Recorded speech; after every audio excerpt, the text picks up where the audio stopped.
اعوذ باللہ من الشیطان الرجیم بسم اللہ الرحمن الرحیم۔ آج کی ہماری نشست میت کے مسنون، غسل، کفن اور نماز جنازہ کے متعلق ہے، اور یہ صحیح احادیث سے اس کا انتخاب کیا گیا ہے، اور زیادہ تر جو مواد ہے وہ ہم نے حاصل کیا ہے اپنی کتاب عیادت سے تعزیت تک سے، اور اس کے ساتھ ساتھ ہم نے زیادہ تر احادیث ان کتابوں سے لی ہیں، جن میں شامل ہے بخاری شریف،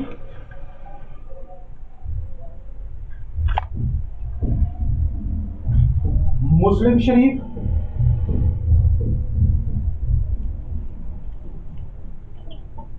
ابو داؤد،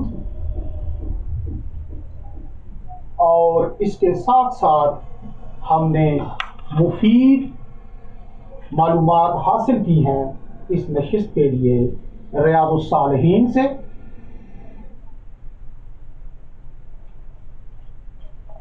منہاج مسلم سے، اور بلوغ المرام سے۔ تو اب ہم اپنے موضوع کی طرف آتے ہیں۔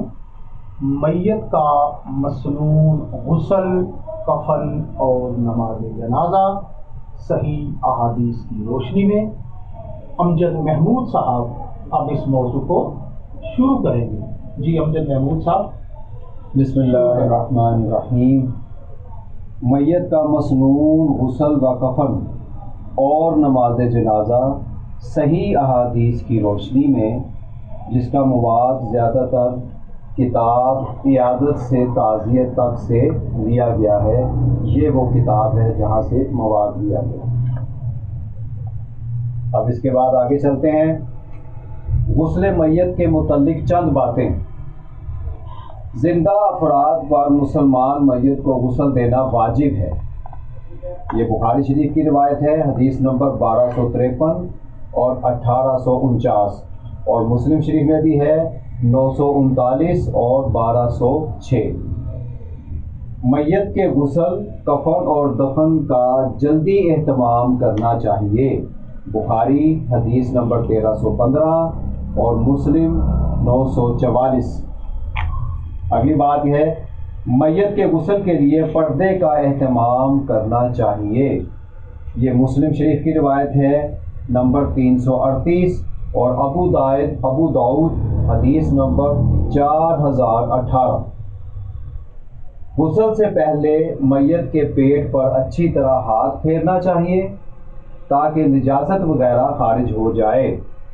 یہ حدیث ہے حاکم کی، جلد نمبر 1 حدیث نمبر 362، اور بہقی کی جلد نمبر 4 اور حدیث نمبر 53۔ غسل میت میں اعضائے وضو اور جسم کے داہنے اعضاء کو پہلے دھویا جائے۔ بخاری شریف حدیث نمبر 1255 اور مسلم حدیث نمبر 939۔ غسل 3 یا 5 یا اس سے زیادہ مرتبہ حسب ضرورت دینا چاہیے۔ بخاری حدیث نمبر 1253 اور 1254 اور مسلم 939۔ میت کو غسل طاق عدد میں یعنی 3، 5 یا 7 مرتبہ دینا چاہیے۔ بخاری شریف حدیث نمبر 1254 اور ابو داؤد حدیث نمبر 3146۔ میت کو غسل دینے والے پانی میں بیری کے پتوں کو ملانا چاہیے۔ حدیث نمبر بخاری شریف کی روایت ہے، حدیث نمبر 1253 اور مسلم کی ہے 939۔ میت کے آخری مرتبہ غسل کے وقت پانی میں کافور ملانا چاہیے۔ بخاری شریف کی روایت ہے 1253 اور مسلم کی ہے 939۔ جی محمد بن سیرین رحمۃ اللہ علیہ فرماتے ہیں کہ ہم میت کو غسل کرانا سیدہ ام عطیہ انصاریہ رضی اللہ تعالی عنہا سے سیکھتے تھے۔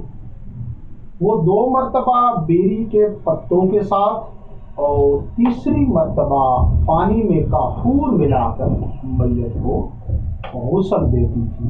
ابو داؤد۔ جی، اس کے بعد اگلی بات یہ ہے، میت کو غسل دینے کا حق سب سے پہلے اس شخص کا ہے جس کے بارے میں میت نے وصیت کی ہو۔ اگر وصیت نہ کی ہو تو قریبی رشتہ دار زیادہ حقدار ہیں، اور اگر میت کے ورثاء کسی اور کو غسل دینے کے لیے مقرر کر دیں تو بھی درست ہے۔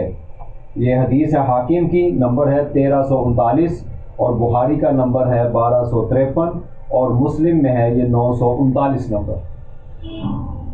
میت کو غسل دیتے ہوئے نرمی و شفقت کا پہلو ملحوظ رکھنا چاہیے۔ ابو داؤد، نیل الاوطار اور المغنی۔ جی، اس کے بعد میت کو غسل دینے والا آدمی امانت دار اور پرہیزگار ہو۔ افضل یہ ہے کہ بلا اجرت خالص رضا الہی کے لیے میت کو غسل دے، اور اگر اجرت کا مطالبہ کرے تو اجرت دینا جائز ہے۔ فتاوی اللجنۃ الدائمہ، جلد نمبر 8، فتویٰ نمبر 361۔ مرد کی میت کو مرد حضرات غسل دیں اور عورت کی میت کو عورتیں غسل دیں۔ بخاری 1253 اور 1265۔ میت اگر عورت ہو تو اس کے بالوں کو کھول کر اچھی طرح دھویا جائے، پھر بالوں کی 3 میڈیاں بنا کر میت کی پشت پر ڈال دی جائیں۔ بخاری شریف حدیث نمبر 1254، 1260 اور 1263۔ آگے تنبیہ ہے، اگر کسی عورت میں سرخی یا ناخن پالش لگا رکھی تھی اور اسی حالت میں انتقال ہو گیا تو سرخی اور ناخن پالش اتار کر میت کو غسل دیا جائے۔ تنبیہ، میت کو غسل دیتے وقت زیر ناف بالوں کو سطر کی حفاظت کی وجہ سے نہ کاٹا جائے۔ مجموعہ فتاوی ابن باز، جلد نمبر 13، فتویٰ نمبر 114، اور فتاوی اسلامیہ، جلد نمبر 2، فتویٰ نمبر 26۔ اگلی بات ہے، میت کے جسم کے مصنوعی اعضاء اگر ممکن ہو تو اتار دیے جائیں۔ مثلا اگر کسی نے مصنوعی بازو، ہاتھ، ٹانگ، دانت یا آنکھوں میں لینس وغیرہ لگائے ہوں تو یہ چیزیں اتار لی جائیں۔ اگر آسانی سے اتارنا ناممکن ہو تو ان کو ویسے ہی رہنے دیا جائے۔ غسل دینے والا اگر میت میں کوئی ناپسندیدہ چیز دیکھے تو اسے دوسروں کے سامنے ظاہر نہ کرے۔ یہ بخاری شریف کی روایت ہے، نمبر ہے 2442۔ جی، سیدنا ابن عمر رضی اللہ تعالی عنہ سے روایت ہے کہ نبی کریم صلی اللہ علیہ وسلم نے فرمایا، جس نے کسی مسلمان کی پردہ پوشی کی، یعنی اس کے عیوب و نقائص چھپائے، تو اللہ تعالیٰ قیامت کے دن اس بندے کی پردہ پوشی فرمائیں گے۔ اس کو بخاری نے روایت کیا ہے، اور اس کے ساتھ ساتھ نیل الاوطار اور المغنی میں بھی اس کی بحث موجود ہے۔ اگلی بات ہے، پانی نہ ملنے کی صورت میں یا میت کے جسم کے ٹکڑے ہو جانے یا جسم کے گل سڑ جانے کی صورت میں غسل دینا ناممکن ہو تو میت کو تیمم کرا دینا چاہیے۔ فتاوی اصحاب الحدیث، جلد نمبر 3، فتویٰ نمبر 166۔ جی، مومن نجس نہیں ہوتا، غسل تو بدن کو صاف ستھرا کرنے کے لیے دیا جاتا ہے۔ میت کو غسل دینے کے بعد اس شخص پر جس نے میت کو غسل دیا ہے غسل واجب نہیں ہے، بلکہ یہ غسل مستحب ہے۔ المغنی، سیدنا ابن عمر رضی اللہ تعالی عنہ روایت کرتے ہیں کہ ہم میت کو غسل دیتے تھے تو ہم میں سے کچھ غسل کر لیتے تھے اور کچھ غسل نہیں کرتے تھے۔ دار قطنی۔ اس کے بعد آگے چلیں، میت کے کفن کے متعلق چند باتیں۔ نمبر 1، میت کو کفن دینا واجب ہے۔ یہ بخاری کی روایت ہے 1849 اور مسلم 1206۔ جی، سفید رنگ کے کپڑے میں کفن دینا چاہیے، سفید رنگ کے کپڑے میں کفن دینا چاہیے۔ ابو داؤد، تحفۃ الاحوزی اور توضیح الاحکام نبی کریم صلی اللہ علیہ وسلم کو 3 کپڑوں میں کفن دیا گیا۔ جی، کفن ایسا ہونا چاہیے جو میت کو چھپا لے۔ رسول اللہ صلی اللہ علیہ وسلم نے فرمایا، جب تم میں سے کوئی اپنے بھائی کو کفن دے تو اسے اچھا کفن دینا چاہیے۔ مسلم 943 اور ابو داؤد 3148۔ اچھا کفن دینے سے مراد یہ ہے کہ کفن کا کپڑا صاف ستھرا، عمدہ اور اس قدر ہو کہ میت کے جسم کو اچھی طرح ڈھانپ سکے۔ کفن و دفن کا انتظام میت کے ترکہ یعنی مال میں سے کیا جائے۔ بخاری 1274 اور مسلم 940۔ اگر میت کا ترکہ کافی نہ ہو تو اس کے ورثاء میں سے قریبی رشتہ داروں کو کفن و دفن کا انتظام کرنا چاہیے۔ فقہ السنہ جلد نمبر 1 مسئلہ نمبر 264۔ میت کے کفن کے لیے 3 کپڑے مسنون ہیں۔ سیدہ عائشہ رضی اللہ تعالی عنہا بیان کرتی ہیں کہ رسول اللہ صلی اللہ علیہ وسلم کو 3 یمنی سفید سوتی کپڑوں میں کفن دیا گیا، ان میں قمیص اور عمامہ نہیں تھا۔ بخاری 1264 اور مسلم 941۔ جی، نبی کریم صلی اللہ علیہ وسلم کو 3 ایک ہی سائز کی سفید رنگ کی سوتی چادروں میں کفن دیا گیا جس میں عمامہ اور قمیص نہیں تھی۔ اسی لیے تو سیدنا ابو ہریرہ رضی اللہ تعالی عنہ نے وصیت فرمائی کہ مجھے 3 کپڑوں میں کفن دینا، یعنی 3 چادروں میں کفن دینا اور ان میں مجھے اچھی طرح لپیٹنا۔ مصنف ابن ابی شیبہ۔ محقق علماء کی تحقیق کے مطابق، اب یہاں ایک مسئلہ سمجھ لیں، محقق علماء کی تحقیق کے مطابق مرد اور عورت کے کفن میں کوئی فرق نہیں۔ مرد کے لیے بھی 3 چادریں ہی استعمال ہوں گی اور عورت کے لیے بھی 3 چادریں ہی استعمال ہوں گی۔ احکام الجنائز البانی صفحہ 84 اور 85۔ اچھا، اس کے ساتھ ساتھ میت کے جسم اور کفن کو خوشبو لگانا مستحب ہے۔ میت کے جسم اور کفن کو خوشبو لگانا مستحب ہے۔ بخاری اور نسائی۔ اچھا، اب ہم ایک چیز دیکھتے ہیں کہ عموماً ہمارے دوست کچھ غلطیاں کرتے ہیں۔ جب میت پر کفن لپیٹا جاتا ہے تو کچھ غلطیاں کرتے ہیں، تو اس کا اب ہم کچھ ازالہ کریں گے۔ یہ آپ دیکھیں، ایک تصویر ہے کہ میت پر کفن کو کس طرح لپیٹا جائے۔ آپ اس تصویر میں دیکھ رہے ہیں کہ میت کی دائیں جانب سے کفن کو میت پر لپیٹا جائے، میت کی دائیں جانب سے اور اس کے بعد بائیں جانب سے۔ رسول اللہ صلی اللہ علیہ وسلم کی ایک حدیث ہے کہ آپ صلی اللہ علیہ وسلم اچھے کاموں کی ابتدا دائیں طرف سے کرنا پسند کرتے تھے۔ بخاری، مسلم اور ابو داؤد۔ اب آپ دیکھیں گے کہ مرد کی میت کو کس طرح کفن میں لپیٹا جائے۔ مرد کی میت کو کس طرح کفن میں لپیٹا جائے۔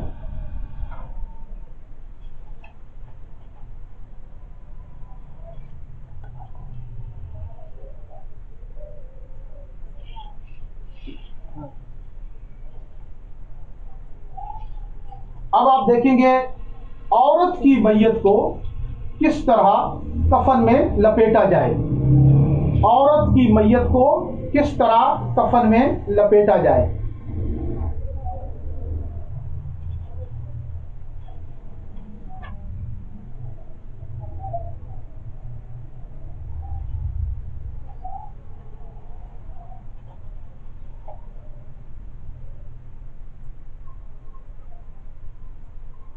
یہ آپ دیکھ رہے ہیں عورت کی میت کو کفن میں لپیٹتے ہوئے۔ جی اس کے بعد آگے چلیے۔ غسل میت کے لیے سامان: بیری کے پتے، کافور، عطر، صابن، شیمپو، روئی، کپڑے کی تھیلیاں یا دستانے، تولیہ، رنگین لنگیاں یعنی گہرے رنگ کا موٹا سوتی کپڑا جسے میت کے سطر پر ڈال کر میت کو غسل دیا جائے گا۔ اس کے آگے ہے تختہ غسل، غسل دینے کے لیے استعمال ہونے والے پانی کے برتن وغیرہ۔ بعض لوگ غسل میت کے لیے گیرو، سندل گوڑا، عرق گلاب اور چٹائی بھی لے آتے ہیں۔ ان چیزوں کی قطعاً کوئی ضرورت نہیں، یہ نہ لائیں۔ ایک بڑے پتیلے میں پانی گرم کر لیا جائے اور بیری کے پتے صاف کر کے اس میں ڈال دیے جائیں۔ بیری کے پتے ڈالنے کے بعد پانی کو خوب ہلایا جائے تاکہ جھاگ پیدا ہو جائے۔ اگر کسی جگہ بیری کے پتے میسر نہ ہو تو صاف پانی ہی استعمال کر لیا جائے۔ کافور کو باریک کر کے کسی برتن میں بھگو دیا جائے۔ ابھی امجد صاحب نے میت کے غسل کے متعلق چند اشیاء کا ذکر کیا ہے جو غسل دینے کے لیے ضروری ہیں، آپ ملاحظہ فرمائیں۔ سب سے پہلے بیری کے پتے، جن کو پانی میں پکا کر میت کو غسل دیا جائے گا۔ بیری کے پتے یہ بہت اہم ہیں، بخاری اور مسلم شریف کی حدیث میں ان کا ذکر ہے۔ اور اس کے بعد کافور، میت کو جو آخری بار غسل دیا جائے گا اس پانی میں کافور کو ملایا جائے گا، یہ بھی بخاری اور مسلم شریف کی حدیث ہے۔ پھر صابن، جسے میت کو غسل دیا جائے گا۔ صابن کے ساتھ ساتھ آپ شیمپو بھی استعمال کر سکتے ہیں، دونوں بھی استعمال کر سکتے ہیں، اور جو آسانی سے آپ کو چیز میسر آ جائے، صابن یا شیمپو، یہ استعمال کیا جا سکتا ہے۔ عطر یعنی خوشبو، میت کو لگانے کے لیے میت کے جسم اور کفن کو، کیونکہ یہ مستحب ہے بخاری اور نسائی کی روایت کے مطابق۔ اور اس کے علاوہ روئی، میت کے استنجا وغیرہ کے لیے، منہ کو صاف کرنے کے لیے، ناک کو صاف کرنے کے لیے روئی کا استعمال بہت ضروری ہے، اس لیے اس کا بھی بندوبست کیا جائے۔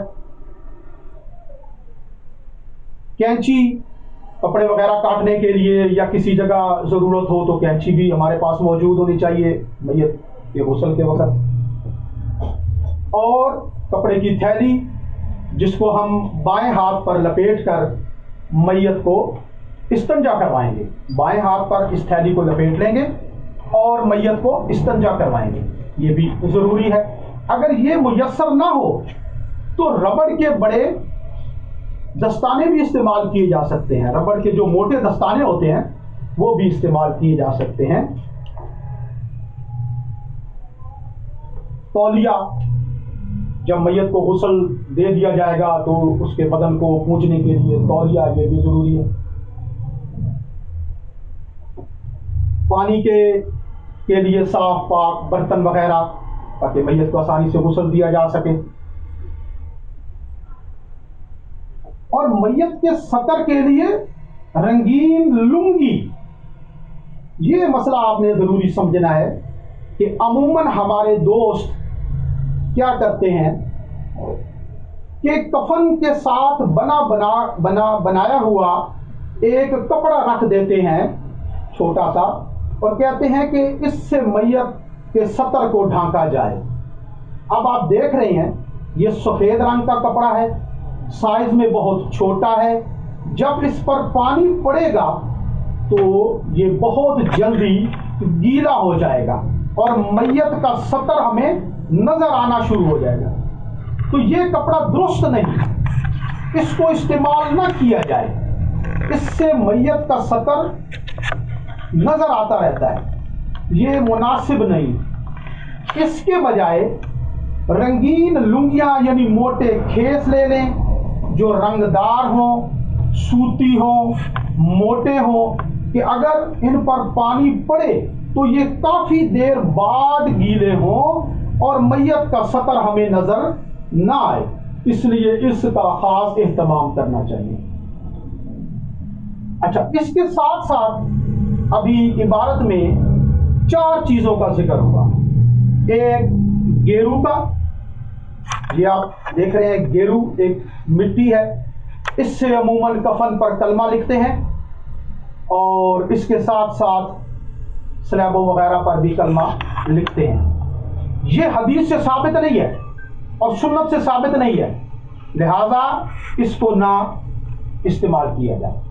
اور اس کے ساتھ ساتھ بورا سندل بھی دے دیتے ہیں، اس کو بھی پکا کر میت کو غسل دیا جاتا ہے پانی میں، یہ بھی درست نہیں، نہ یہ حدیث سے ثابت ہے، نہ یہ سنت سے ثابت ہے، نہ یہ صحابہ سے ثابت ہے، اس لیے گیرو اور سندل بورا استعمال نہ کیا جائے۔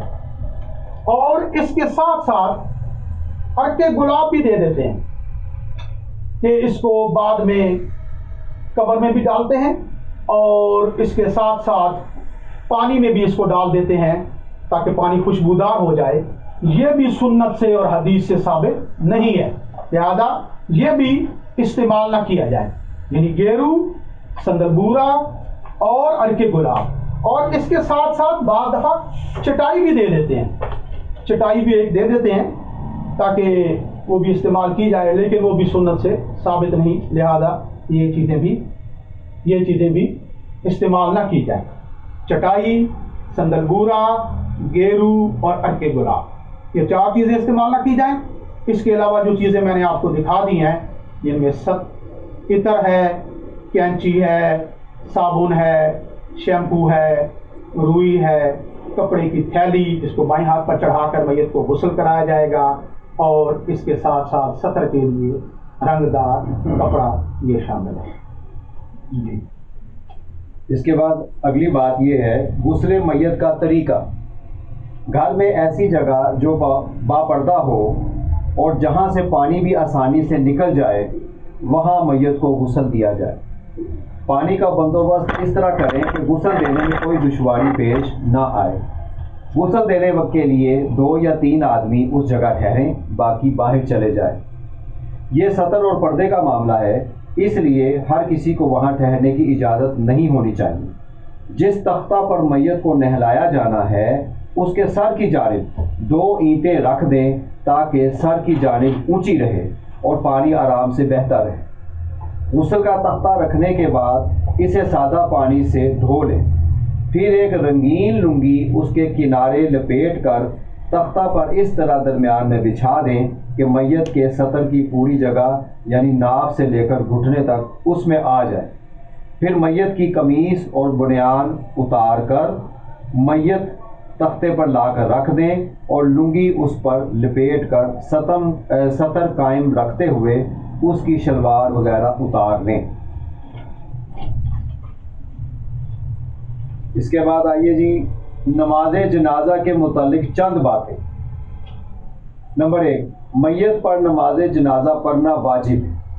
بخاری 5371 اور مسلم 1619۔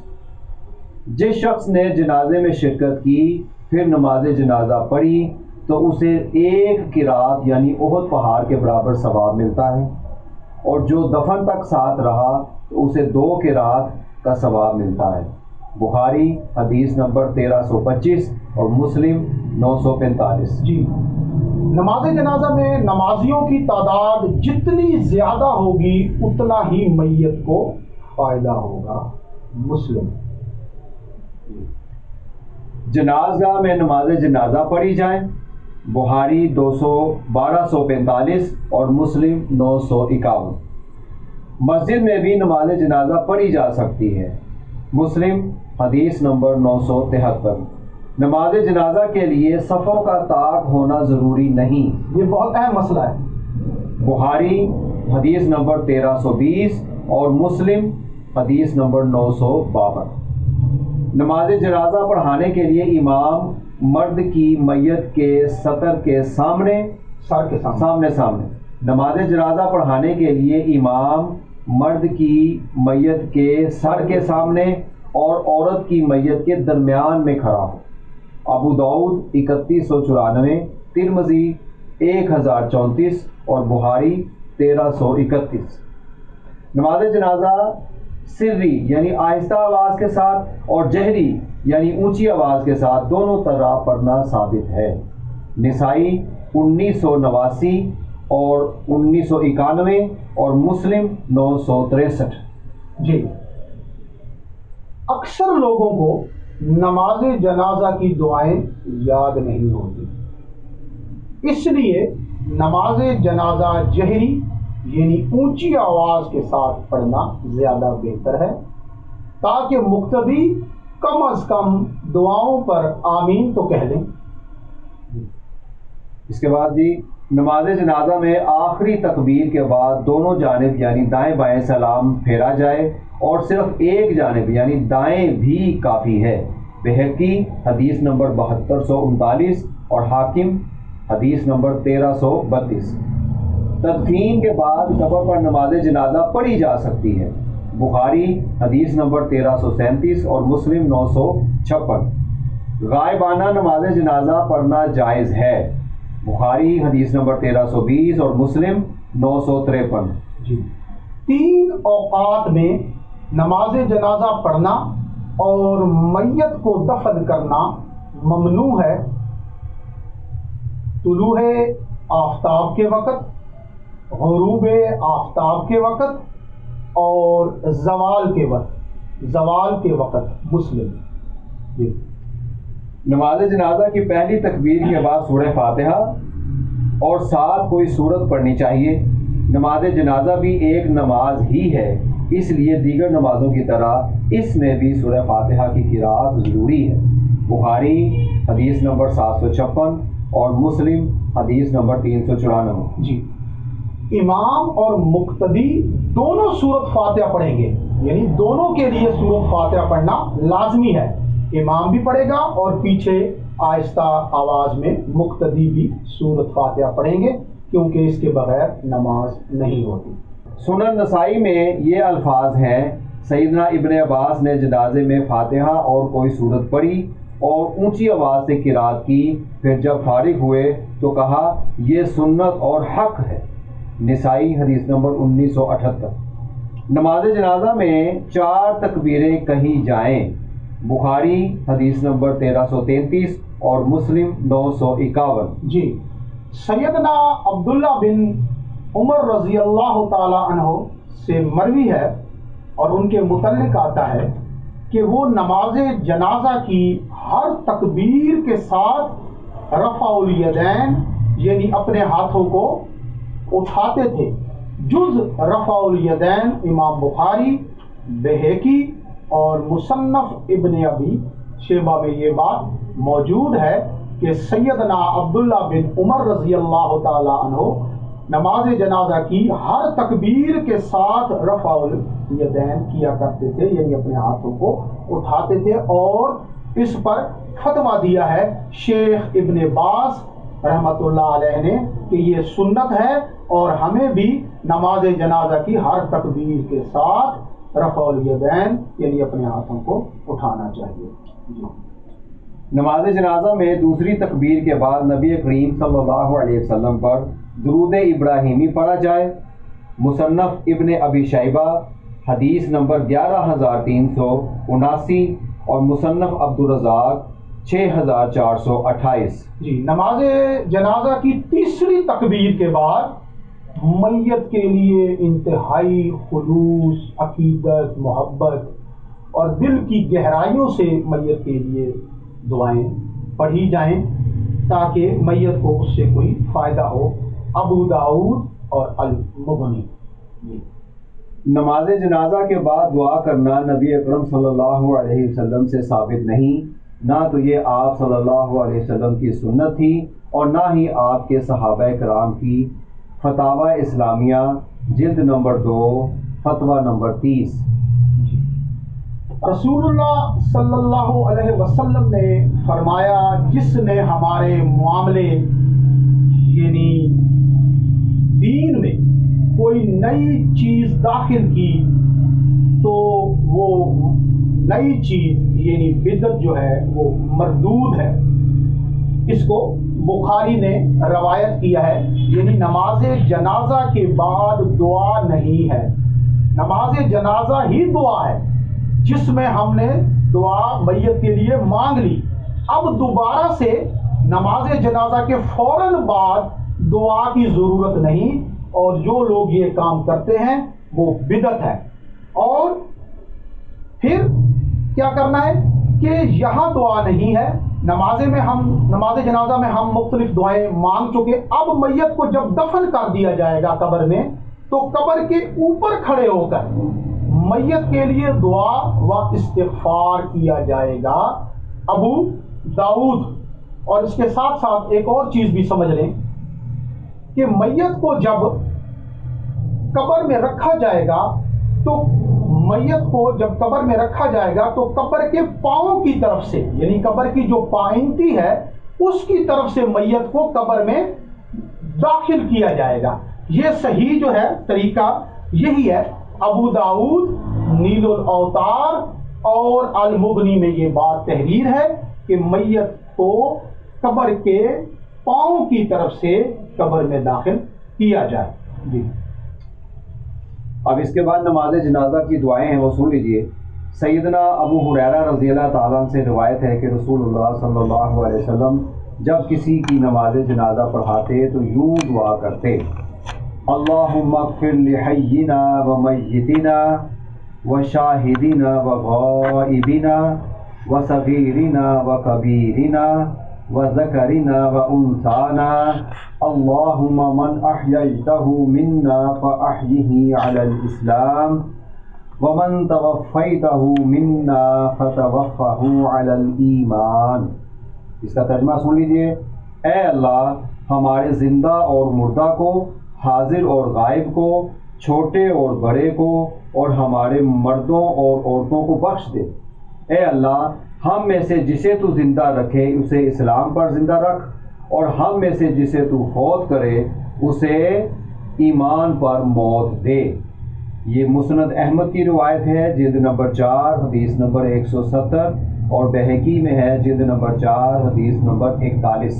جی ابھی جو دعا گزری ہے یہ نابالغ بچہ یا بچی کے جنازے میں بھی پڑھی جا سکتی ہے۔ نابالغ بچہ ہو یا بچی ہو اس کے جنازے میں بھی یہ دعا جو ابھی گزری ہے اللہم اغفر لحینا و میتنا یہ پڑھی جا سکتی ہے۔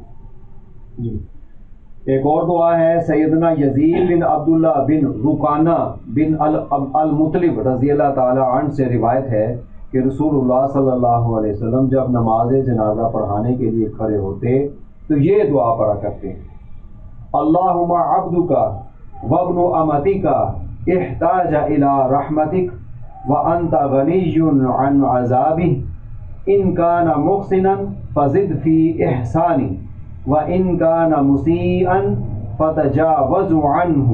ترجمہ: اے اللہ تیرا بندہ ہے اور تیری بندی کا بیٹا، تیری رحمت کا محتاج ہے اور تو اس کے عذاب سے بے نیاز ہے۔ اگر یہ نیکی کرنے والا تھا تو اس کی نیکیوں میں اضافہ کر دے، اور اگر یہ برائی کرنے والا تھا تو اس سے درگزر فرما۔ یہ مستدرک حاکم ہے، جلد نمبر 1 حدیث نمبر 35۔ جی میت کے مسنون غسل، کفن اور نماز جنازہ کے متعلق مزید معلومات حاصل کرنے کے لیے ان کتابوں کا مطالعہ مفید رہے گا۔ جنازے کی کتاب حافظ عمران ایوب لاہوری، جنازے کی کتاب حافظ عمران ایوب لاہوری۔ کتاب الجنائز اس کا مطالعہ بھی مفید رہے گا، پروفیسر محمد اعظم چیمہ۔ کتاب الجنائز پروفیسر محمد اعظم چیمہ، اس کا مطالعہ بھی مفید رہے گا۔ اور جنازے کے احکام و مسائل جنازے کے احکام و مسائل حافظ صلاح الدین یوسف صاحب رحمۃ اللہ علیہ کی کتاب، اس کا مطالعہ بھی بہت مفید رہے گا۔ اللہ تعالی ہمیں قرآن اور نبی کریم صلی اللہ علیہ وسلم کی صحیح حدیث پر عمل کرنے کی توفیق بخشے، آمین۔ اعوذ باللہ من الشیطان الرجیم، بسم اللہ الرحمن الرحیم۔ اب ہم میت کو غسل دینے کا طریقہ سیکھیں گے۔ ہمارے دوست سلمان صادق صاحب اس پریکٹیکل میں ہمارے ساتھ شریک ہیں۔ یہ تختہ غسل آپ دیکھ رہے ہیں، اس کے سر کی جانب 2 اینٹیں ہم نے رکھ دی ہیں تاکہ سر کی جانب اونچی رہے اور پانی آسانی سے بہتا رہے۔ تختہ غسل رکھنے کے بعد تختہ غسل کو سادہ پانی سے 2-3 بار دھو لیا جائے۔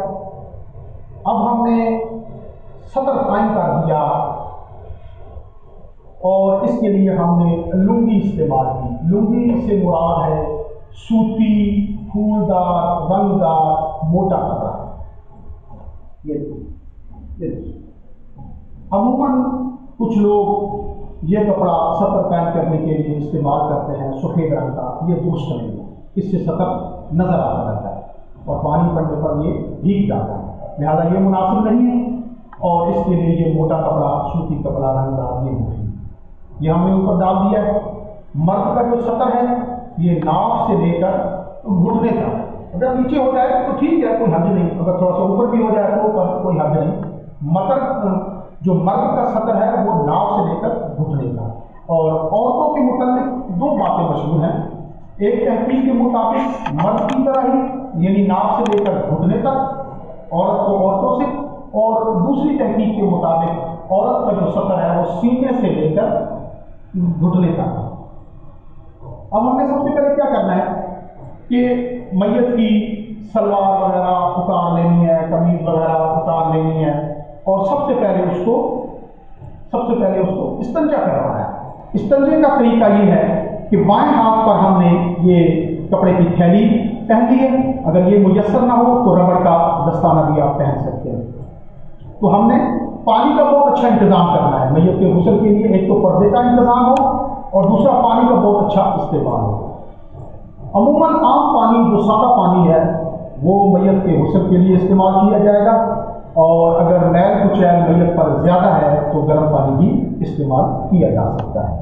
سب سے پہلے ہم کیا کریں گے کہ بیری کے پتوں کو پانی میں پکا لیں گے، کافی پانی میں بیری کے پتوں کو پکا لیں گے اور اسے جھاگ پیدا کر لیں گے، اور اس کے بعد کافور کو ایک الگ برتن میں بھگو کر رکھ لیں گے۔ کافور کو ایک الگ برتن میں بھگو کر رکھ لیں گے، کیونکہ نبی کریم صلی اللہ علیہ وسلم کی حدیث مبارکہ ہے جو بخاری اور مسلم میں بھی ہے کہ میت کو بیری کے پتوں کے پانی سے غسل دیا جائے، اور پھر ایک روایت کافور کے بارے میں ہے کہ میت کے آخری مرتبہ غسل کے وقت کافور بھی ملایا جائے، یہ بھی بخاری اور مسلم کی روایت ہے۔ سب سے پہلے ہم کیا کریں گے کہ بائیں ہاتھ پر کپڑے کی تھیلی پہن کر یہ اس سطر کے نیچے سے میت کو اچھی طرح سے استنجا کروائیں گے، یعنی سطر اوپر رہے گا اور اس کپڑے کے نیچے سے ہی ہم بائیں ہاتھ میں کپڑے کی تھیلی پہن کر میت کو اچھی طرح سے استنجا کروائیں گے۔ لیکن استنجے سے پہلے ایک ہم نے کام کرنا ہے، استنجے سے پہلے ہم نے یہ کام کرنا ہے، اور وہ کام ہے میت کو کمر سے پکڑ کر جیسا تھوڑا سا ایسے اوپر اٹھانا ہے، میت کو پکڑ کر کمر سے تھوڑا سا ایسے اوپر اٹھا کر اس کے پیٹ کو آہستہ آہستہ ایسے ملنا ہے دبا کر، اور پھر پانی کا زیادہ استعمال کرنا ہے، پانی کا بہت زیادہ استعمال کرنا ہے۔ کوئی پائپ وغیرہ لگا ہوا ہو تو پانی کا بڑے اچھی طریقے سے اس کے نیچے سے یا ادھر سے انتظام کرنا ہے، پھر اس کا استنجا کروانا ہے بڑے اچھی طریقے سے، تاکہ اگر غلاظت اور نجاست ہو تو وہ نکل جائے، خارج ہو جائے اور بدن بالکل پاک صاف ہو جائے۔ جب ہم ایسے کر لیں گے، استنجا وغیرہ اچھے طریقے سے کروا لیں گے، تو اس کے بعد کیا کرنا ہے، یہ جو تھیلی ہے اس کو اتار کر پھینک دینا ہے، اس تھیلی کو اتار لینا ہے۔ یہ تھیلی اتارنے کے بعد اب ہمیں کیا کرنا ہے کہ استنجا کروانے کے بعد صابن لے کر اچھے طریقے سے یہ جو سطر کا حصہ ہے اس کو اچھے طریقے سے صابن یا کسی شیمپو یا کسی چیز سے بھی صاف کر دینا ہے، تاکہ اب ہمیں دوبارہ اس جگہ ہاتھ لگانے کی ضرورت پیش نہ آئے۔ اس کے بعد ہم نے کیا کرنا ہے، جب یہ طریقہ ہو جائے تو ہم نے میت کو وضو کرانا ہے۔ استنجا کروانے کے بعد میت کو وضو کرانا ہے، کیونکہ نبی کریم صلی اللہ علیہ وسلم کی حدیث مبارکہ ہے کہ میت کو جب تم غسل دو تو وضو سے دو اور اس کے داہنی طرف سے دو، بخاری اور مسلم کی حدیث ہے۔ تو سب سے پہلے ہم نے میت کو وضو کرانا ہے۔ وضو کے لیے ہم نے یہ ترتیب کرنی ہے کہ سب سے پہلے جیسے ہم نماز میں وضو کراتے ہیں، میت کا دایاں ہاتھ دھونا ہے، پھر اس کا بایاں ہاتھ دھونا ہے، پہلے دایاں پھر بایاں ہاتھ دھونا ہے، اور اس کے بعد روئی کے پھائے کو پانی سے تر کر کے میت کے منہ پر ایسے منہ میں ایسے صاف کرنے ہیں تاکہ مسوڑے دانت یہ ساری چیزیں صاف ہو جائیں۔ اس روئی کو پھینک دینا ہے، پھر دوبارہ ایک روئی گیلی کر لینی ہے، اس سے پھر منہ ایسے کھول کر میت کا منہ کھول کر اچھے طریقے سے دانتوں پر مسوڑوں پر مل کر یہ پھینک دینا ہے، پھر تیسری بار یہی عمل کرنا ہے تازی روئی۔ اس کے بعد پھر ایک روئی اور لے لینی ہے، اس کو بھی گیلا کر لینا ہے اور میت کے ناک کو صاف کرنا ہے، پہلے دایاں ناک پھر بایاں، یعنی 3 بار نئی روئی لے کر پہلے دائیں طرف کے 3 نتھرے 1 دفعہ 2 دفعہ 3 دفعہ مل کر پھینک دینا ہے، صاف کر کے اچھی طریقے سے یہ جو ہڈی تک اس کو ہم نے چڑھانا ہے گیلی کر کے، اور پھر بعد میں اس کو پھر 3 دفعہ میت کا منہ دھلانا ہے، اچھے طریقے سے میت کا 3 بار منہ دھلانا ہے۔ منہ دھلانے کے بعد پھر اس کے بعد ہم نے اس کی مطلب بازو دھلانے، کونی سمیت بازو دھلانے، یہاں سے لے کر یہاں تک 3 بار، پہلے دایاں پھر بایاں۔ اس کے بعد ہم نے سر کا مسح کرنا ہے، میت کی سر کا مسح کرنا ہے۔ اس کا طریقہ آپ کو پتہ ہے، بخاری شریف کی حدیث کے مطابق یہاں سے ہاتھ رکھنا ہے، پیچھے لے جانا ہے، پھر پیچھے سے ہاتھ رکھ کر واپس لے آنا ہے۔ پھر ہم نے ایک بار کانوں کا مسح کرنا ہے، جیسے ہم نماز میں کانوں کا مسح کرتے ہیں، ہاتھ گیلے کر لینے ہیں، ایسے بیچ میں ڈال کر کانوں میں گھما کر ایسے مسح کر لینا۔ پھر ہم نے کیا کرنا ہے کہ دایاں جو ہے یہ پاؤں دھو لینا ہے اور پھر میت کا بایاں پاؤں دھو لینا ہے۔ اس طرح ہمارا وضو جو ہے یہ مکمل ہو گیا ہے، بخاری شریف کی حدیث کے مطابق ہمارا وضو مکمل ہو گیا۔ پھر اس کے بعد کیا کرنا ہے کہ جو غاسل ہے، جو غسل دے رہا ہے، وہ غسل کی نیت کرے گا اور بسم اللہ پڑھے گا، غسل کی نیت کرے گا، بسم اللہ پڑھے گا۔ اگر یہ غسل کی نیت اور بسم اللہ وہ وضو شروع کرنے سے پہلے پڑھ لے تو زیادہ بہتر ہے۔ وضو شروع کرنے سے پہلے نیت بھی کر لے غسل کی کہ میں اس کو پاک صاف کرنے کے لیے غسل دے رہا ہوں اس میت کو، اور بسم اللہ یہ بھی پڑھ لے۔ بخاری شریف کی حدیث ہے نیت کے بارے میں، اور وضو کی نیت، وضو کی جو حدیث ہے وہ ترمذی میں ہے کہ جس بندے نے وضو کے شروع میں بسم اللہ نہ پڑھی اس کا وضو نہیں ہے۔ یہ اب ہم نے کام کر لیے۔ اس کے بعد اب ہم نے کیا کرنا ہے کہ صابن یا شیمپو سے، جو بھی چیز اویلیبل ہو، صابن یا شیمپو، اس سے میت کے سر کو اچھے طریقے سے دھونا ہے، اور اگر اس کی داڑھی ہے تو داڑھی، سر اور داڑھی کو بڑے اچھے طریقے سے میت کی یہ ہم نے دھونا ہے، صابن اور یا آپ کے پاس اگر شیمپو ہے تو اس کے ساتھ۔ جب یہ ہم اس کام سے فارغ ہو جائیں گے تو اب ہم نے کیا کرنا ہے، اب ہم نے میت کو بائیں کروٹ لٹانا ہے۔ کیسے؟ بائیں کروٹ۔ دیکھیں اب ہم میت کو بائیں کروٹ لٹائیں گے، یہ دیکھیں یہ بائیں کروٹ، ایسے ہم نے ان کو لٹا دیا۔ سطر لیکن قائم رکھنا ہے، سطر نہ کھلنے پائے۔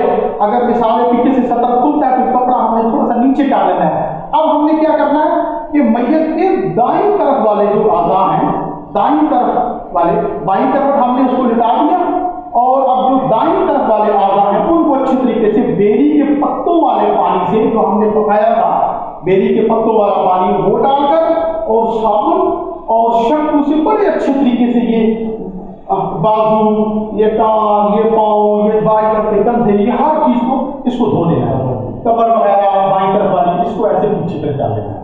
پھر میت کو کیا کرنا ہے، دوبارہ دائیں کروٹ پر، اب دائیں کروٹ پر لٹانا ہے، یہ وجہ سے آپ تھوڑا سا اب میت کو دائیں کروٹ پر لٹانا ہے، ایسے دائیں کروٹ، سطر نہ کھلے، سطر بالکل پیچھے سے بند کر۔ اب یہ دائیں کروٹ لٹا کر تو اس کے یہ بائیں طرف والے اعضاء ہیں ان کو اچھی طریقے سے دھو لینا ہے، بالکل اسی طریقے سے بیری کے پتوں کا پانی استعمال کرنا ہے، اور صابن یا شیمپو کے ساتھ یہ بازو، یہ کان، یہ پاؤں، یہ کمر کا پچھلا حصہ اور یہ کندھا وغیرہ یہ کر لینا ہے۔ اس طرح یہ ایک بار غسل ہو گیا، اس طرح یہ ایک بار غسل ہو گیا۔ اب ہم نے کیا کرنا ہے، اسی طریقے سے دوسری بار غسل دینا ہے، پہلے بائیں طرف پھر دائیں طرف، تو یہ دو بار غسل ہو گیا۔ اب تیسری اور آخری بار ہم نے کیا کرنا ہے کہ میت کو پھر بائیں کروٹ پر لٹانا ہے۔ بائیں کروٹ جب ہم اس کو لٹا دیں گے تو اب ہم نے کافور ملا پانی، جو ہم نے کافور ایک برتن میں بھگویا تھا، اس کو زیادہ پانی میں ڈال دیں گے تو پورے جسم پر کافور ملا پانی جو ہے وہ بہا دیں گے اچھے طریقے سے، پورے اوپر سے نیچے سے۔ یہ طریقہ پاک ہے غسل کا، اس میں مختصر سی چیزیں اور ایک تنبیہ بھی ہے۔ تنبیہ یہ ہے کہ جب ہم میت کی قبر کو دھوئیں گے تو میت کو اوندے منہ نہیں لٹانا، یعنی میت کو اوندے منہ نہیں لٹانا، بلکہ دائیں اور بائیں جب ہم اس کو کروٹ دیں گے تو ساتھ ہی ہم نے اس کی کمر کو وہ دھو لینا ہے۔ ٹھیک ہے، یہ غسل کا طریقہ ہوا۔ اب ہم میت کو کفنائیں گے، اس کا طریقہ یہ ہے کہ ہم نے برابر سائز کی 3 چادریں بچھا لی ہیں، برابر سائز کی 3 سفید چادریں۔ مرد اور عورت کے لیے ایک ہی قسم کا کپڑا ہوتا ہے، مرد کو کفنانے کے لیے بھی 3 چادریں ہی استعمال ہوگی اور عورت کے لیے بھی 3 چادریں۔ اب ہم نے نکل کر اس کو کیا کرنا ہے، اس میں سب سے پہلے ہم نے نیچے کفن بند ڈوریاں، 3 کفن بند ڈوریاں سر کی طرف، کمر کی طرف اور پاؤں کی طرف بچھا دیں، ٹھیک ہے، جس سے ہم بعد میں کفن کو باندھیں گے۔ سب سے پہلے ہم نے اس کے اوپر 3 چادریں بچھا دی ہیں ایک سائز کی، اور اس کا طریقہ یہ ہے کہ سب سے پہلے ہم کیا کریں گے کہ جب ہم میت کو غسل دے دیں گے تو ہم اس کو چادروں پر لا کر رکھ دیں گے، لٹا دیں گے۔ سب سے پہلے ہم نے کیا کرنا ہے کہ تینوں چادروں کو عمدہ خوشبو سے معطر کر دینا ہے، تینوں چادروں کو عمدہ خوشبو سے معطر کر دینا، اور اب ہم کیا کریں گے کہ میت کو خوشبو لگائیں گے۔ خوشبو کا طریقہ یہ ہے کہ میت کے سر پر، اس کی داڑھی پر اور اس کے جو سجدے والے اعضاء جو زمین پر ٹکتے ہیں، جن میں وہ زندگی میں جیسے وہ زندگی میں نماز پڑھتا تھا، جیسے ناک، پیشانی، ہاتھ کی ہتھیلیاں، ان پر بھی خوشبو لگا دیں گے، اور یہ گھٹنے اور پاؤں کی انگلیاں، یہ سجدے والے اعضاء پر خوشبو لگانے کے بعد، سر اور داڑھی پر خوشبو لگانے کے بعد، خوشبو کے متعلق ایک اور وضاحت ہے کہ یہ جو انسانی چہرہ ہے، اس میں جو گڑے موجود ہیں ان پر بھی خوشبو لگائی جا سکتی ہے، جیسے ہونٹ، جیسے آنکھیں، جیسے نتنے، جیسے کان، یہ جو سوراخ ہیں چہرے پر موجود گڑے، ان پر بھی خوشبو لگائی جا سکتی ہے۔ اور بعض صحابہ کے مبارک عمل کے مطابق میت کے پورے جسم پر بھی خوشبو لگائی جا سکتی ہے۔ خوشبو لگانے کے بعد اب ہم نے کیا کرنا ہے کہ یہ جو اوپر والی چادر ہے، پہلی چادر، اس کو بائیں طرف، یعنی میت کی طرف سے ایسے، میت کی طرف سے ایسے اس کو کمر کے نیچے کریں، جو میت کی دائیں طرف ہے، جو میت کی دائیں طرف ہے اس سے اس چادر کو لپیٹیں گے میت کی بائیں طرف، اور کمر کے بالکل نیچے اس کو کر دیں گے، ساتھ اس کا سر بھی لپیٹ دیں گے اور پاؤں بھی۔ اب ہم یہ چادر لپیٹ دی اور ہم ہاتھ ڈال کر اس کا سطر نکال دیں گے، اس کا سطر کے کپڑا جو ہے بالکل آرام سے، تاکہ سطر نظر نہ آئے، یہ کپڑا ہم نے کر دیا۔ اب اس چادر کی، پہلی چادر کی جو پرلی طرف ہے یعنی بائیں طرف، اس کو دائیں طرف لپیٹ، ایسے اچھے طریقے سے، ایسے، یہ بڑے اچھے طریقے سے، یہ ٹھیک ہے۔ پہلے میت کی دائیں طرف سے بائیں طرف، پھر بائیں طرف سے دائیں طرف، یہ اصل طریقہ اور صحیح طریقہ ہے، کیونکہ رسول اللہ صلی اللہ علیہ وآلہ وسلم کو دائیں طرف سے اچھے کاموں کا شروع کرنا بہت پسند تھا، جس کو بخاری، مسلم، ابو داؤد اور ریاض الصالحین نے روایت کی ہے۔ اب کیا کرنا ہے، ہم نے پھر دوسری چادر کو لے لینا ہے، ایک چادر کو ہم نے لپیٹ دی، اب دوسری چادر کو بھی اسی طریقے سے دائیں سے بائیں اور بائیں سے دائیں، اس کو لپیٹ دیا. اب ہم نے تیسری چادر لے لینی ہے, یہ بھی دائیں سے بائیں اور پھر بائیں سے دائیں, بڑے اچھی طریقے سے اس کو لپیٹ دیا. اب یہ جو ڈوریاں ہمارے پاس تین نیچے تھی, کفن بند ڈوریاں, سر کی طرف, کمر کی طرف اور پاؤں کی طرف, ان کو اچھی طریقے سے ایسے باندھ دینا, ایسے باندھ دینا. ڈوریاں جو ہے کہ آپ 3 کے بجائے 5 بھی استعمال کر سکتے ہیں اپنی سہولت کے مطابق. اور ایک چیز یہ آپ نے سمجھ لینی ہے کہ جب ہم قبر میں میت کو رکھیں گے تو یہ ڈوریاں کھول لیں گے, یعنی ان کی گرہیں کھولیں گے اور ان ڈوریوں کو قبر سے باہر نکال لیں گے, کیونکہ یہ کفن کا حصہ نہیں ہے. یہ اس لیے باندھی گئی تھی کہ راستے میں کفن کھل نہ جائے, لہٰذا ان ڈوریوں کو, ان کی گرہیں کھول دیں. مصنف ابن ابی شیبہ میں موجود ہے, اور ان ڈوریوں کو قبر سے باہر نکال لیں. یہ کفن کے لپیٹنے کا طریقہ ہے جو سنت کے مطابق ہے. اللہ تعالیٰ عمل کی توفیق بخشے.